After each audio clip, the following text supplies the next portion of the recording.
Okay, so Loki wasn't exactly the best choice for blowing off the chains. But hey, Robin Hood might do something. Right?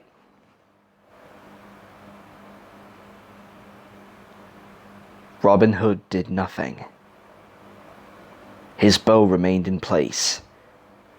He stood and stared. In that flat yellow gaze, Akechi thought he saw something like disappointment. Akechi's expression was unreadable. He slowly bent double, clawed hands opening and closing. With an incoherent snarl, he ripped off his helmet and smashed it to the ground, and it bounced off the planks and went right through Robin Hood, already reduced to a silhouette, already fading to embers. The helmet rolled off, and the blue flames faded, as Akechi fell to his knees before Akira like a penitent arms limp at his side. There was no other sound save their breath and the chains. This featureless chamber offered no respite. Hot tears pricked the corners of his eyes. This was too much failure. Someone, please, help me. No one will come. He straightened up as if galvanized, mouth yawning open in a silent scream. Suddenly there was an inferno in his head. The pain nearly knocked him flat on his back. He almost scratched his eye out as his talons gripped his temples.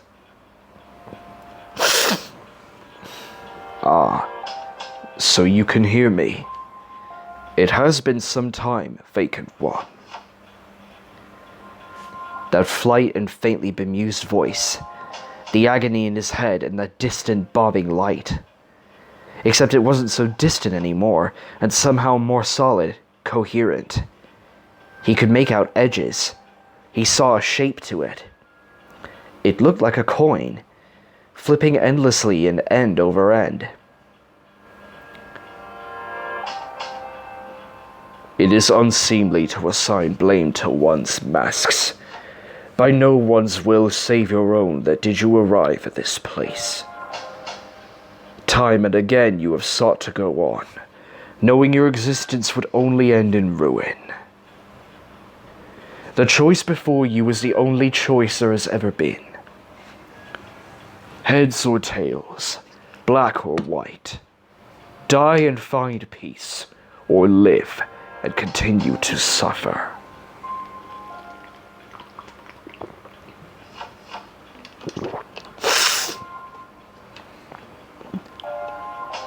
Who are you? He wanted to ask, but the words baked into ash. The heat inside his head was immense. Somewhere in that churning pain he had an image of his brain boiling in his juices. It seemed to spread even to his hands. Akechi's palms burned hot. Vacant one. You are alone. None remain to bear witness. All masks have fallen away. If you continue to seek tribulation, then reach out. Take hold of it. Grasp it with your own hands. His palms burned a blinding white, a sheaf of flame around his gloves. The sparks leapt and nested in the hollows of his face. The glint of that tumbling coin was lost in their glow. He looked up to Akira, at the chain constricting his throat.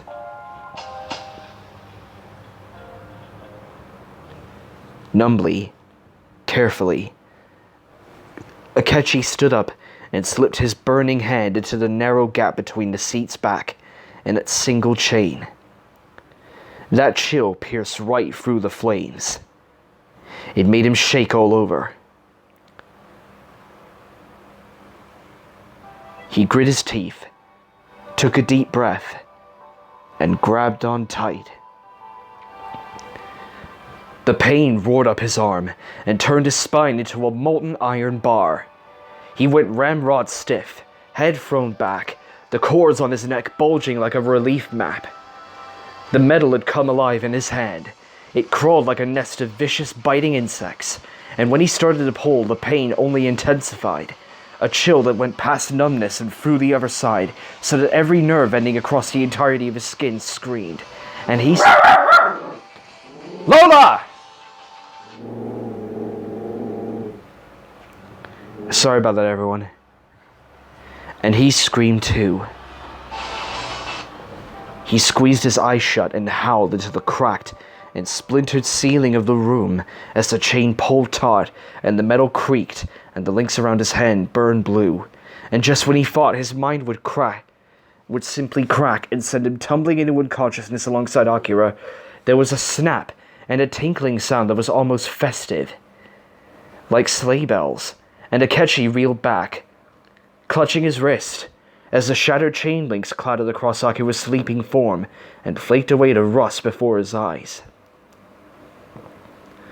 Akechi sobbed with the pain. He looked at his hand and saw that the chain's frozen fire had gone right through his glove. Past the licking flames that still encased him, there was a link pattern tattooed into raised and reddened flesh. His hand spasmed, the fingers unresponsive as wood. He looked back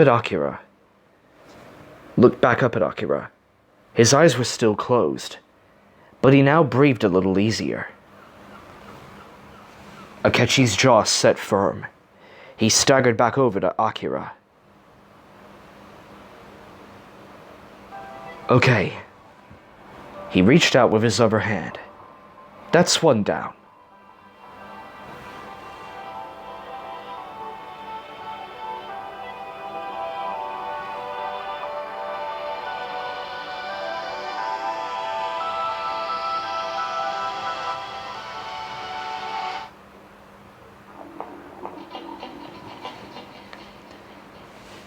Their progress through the labyrinth was cautious and slow. It could scarcely be called progress at all, given they had no idea of an origin or a destination. Their step was steady, and their faces determined, but an unspeakable dread percolated in all their minds.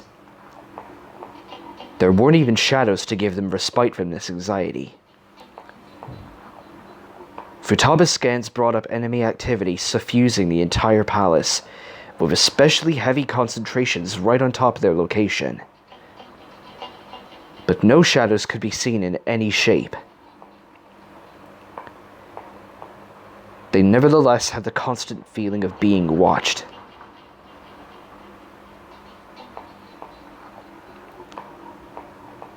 Makoto spoke up. It has to be asked, why just Crow? He was pursuing Crow and Joker through the Dead Sea for a while, Haru said. Maybe this is just his way of finally catching up to them. A more strategic and dire explanation would be that Crow possesses our one functioning copy of the metanav. Yusuke's tail had retreated between his legs. If he is lost, so is our only avenue of escape. Yeah, well, if that was Shimizu's idea, then he's an idiot, An retorted. We're not leaving without any of them. Either of them. Crow's also got the only personas that are still in top shape, Ryuji said. He was clutching his iron pipe so hard, the metal nearly warped around his fingers. The rest of you are still feeling drained, right? Like, I'm stoked to have the captain back and all, but he's definitely seen better days. Futaba grunted, eyes on her console. Looks like the Dead Sea's level down debuff was permanent. That is one seriously BS area hazard. And there aren't even any trash mobs for us to grind. Where the hell did all the shadows go? Maybe this place is tampering with your scans, Yusuke suggested. He has already done something similar in the past. That'd mean we're blind, weakened, and in hostile territory the size of Tokyo. So I'm just gonna go ahead and ignore that possibility, thanks.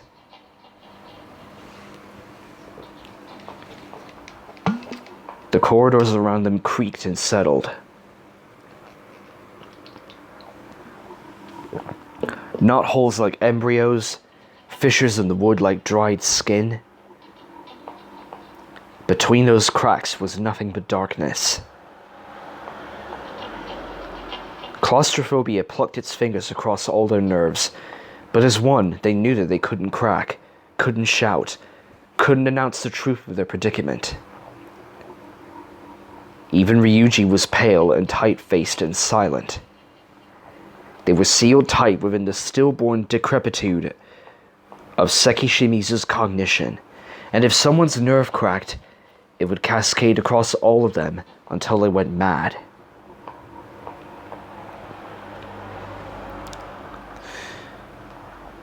So, basically, they're up Shadow's Creek without a paddle. Who'd have thought, huh?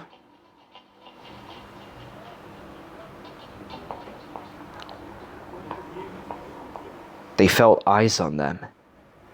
An empty curiosity. Like a child watching an insect drown in a puddle.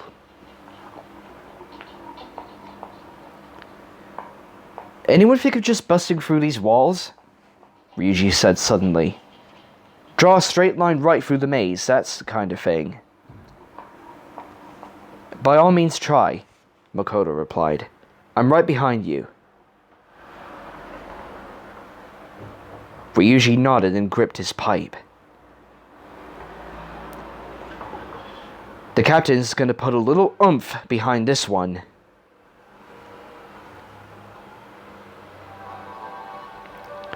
He reared back and unleashed a home run swing into the nearest wall, and the pipe nearly split his face open on the rebound. It rebuffed the blow as if it wasn't wood at all, but a foot of solid steel. He staggered back, the pipe still vibrating in his hands. The walls creaking seemed to grow fiercer around the point of impact, and then silenced again.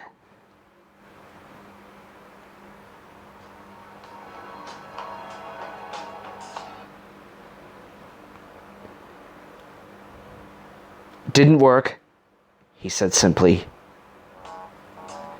There was a dangerous note of panic in his voice now. Morgana raised his hands. Okay, everyone take a breath. He raised his head and scented the air. Nothing right, but my nose can't be fooled. Between me and Oracle, we'll have to find something, right? Eventually, we have to.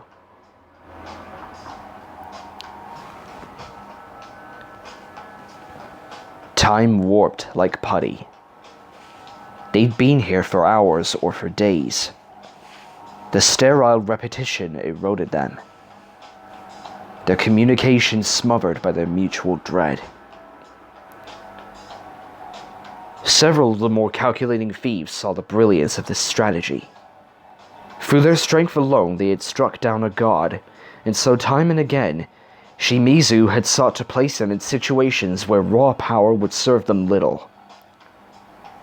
Here was his crowning achievement. Bait lay to lock them within his mind so that their own minds would eat themselves. Digested within the vitriol of their despair.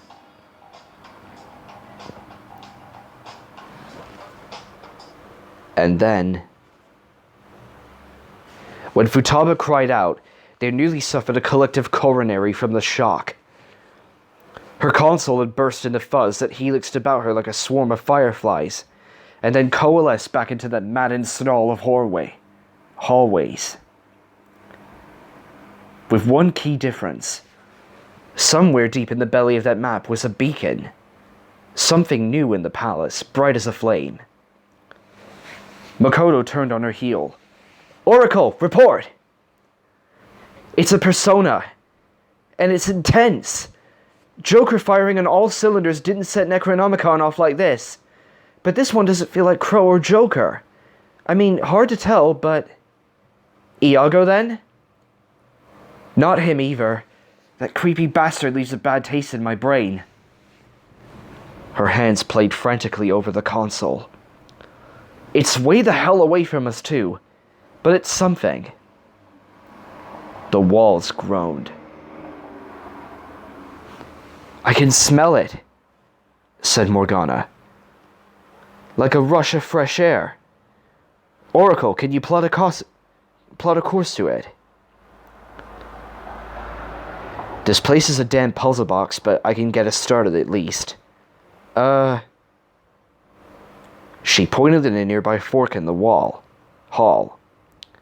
Start by heading to the right, over there.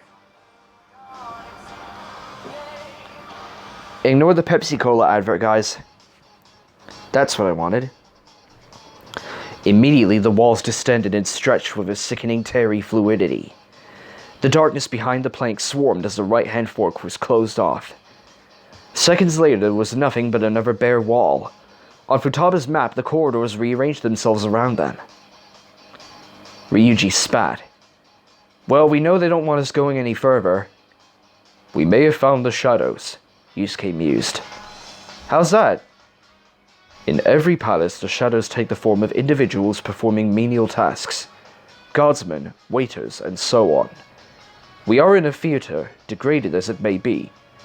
Perhaps these shadows are stagehands, arranging the scenery, forever out of sight. Sure, let's go with that, Futaba said. But we're never going to get anywhere if they keep switching around the walls on us. And Skull already showed we can't just bust through. Haru put a finger to her chin, expression thoughtful. Excuse me, everyone. Our weapons here function because of cognition, correct? They are only as powerful as we believe them to be. Yep, that's how it works. It's cognitive science 101 stuff. Probably why more expensive weapons hit harder, since you figure that it's gotta be better quality if you paid more for it. That's capitalism for you, but... Futaba was interrupted by Haru bringing out the China Lake and sighting down on the wall. In that case, she said, I believe quite strongly in Mr. Iwai's craftsmanship. Oh, Haru is gonna fuck shit up! The gun emitted a hollow thwomp sound, and when the grenade struck the wall, the resultant inferno nearly crisped them, and the explosion had their ears ringing long after the echo died away. Splinters flew out through the backdrop like wasps, and Haru's hat billowed in the burning air. When the greasy smoke cleared, there was a gaping hole where the wall had been, its edges gently smoldering. Haru pumped the gun. The discarded shell struck the floor like a gavel. To whatever is impeding our progress, I recommend that you cease at once. I have plenty of ammo and very little patience. The walls themselves seemed shocked. On Futaba's map, the relentless reconfiguration ceased for a moment. Then, all at once, everything seemed to vibrate. Through the hole! Makoto shouted. Go, go! They dashed through just as the walls contorted again, but Futaba and Morgana were on it now. Futaba's scan and Morgana's nose finding the trail even as the maze swirled around them like a Rubik's Cube. Futaba pointed at a bare wall, and the China Lake coughed again, and there was yet another newly made doorway for them to go through. The darkness roiled and seethed. The place was alive with the sound of tortured woodwork. Which way, Mona? Oracle's map is at Persona near the bottom of this place. We won't get anywhere fast unless we go straight down. I don't believe my grenades would be the safest way to open up the floor, everyone, but if you clear some room... Ryuji said, don't bother. He had his pipe raised high overhead. Behind his mask, his eyes burned. On said, Skull, you already tried that!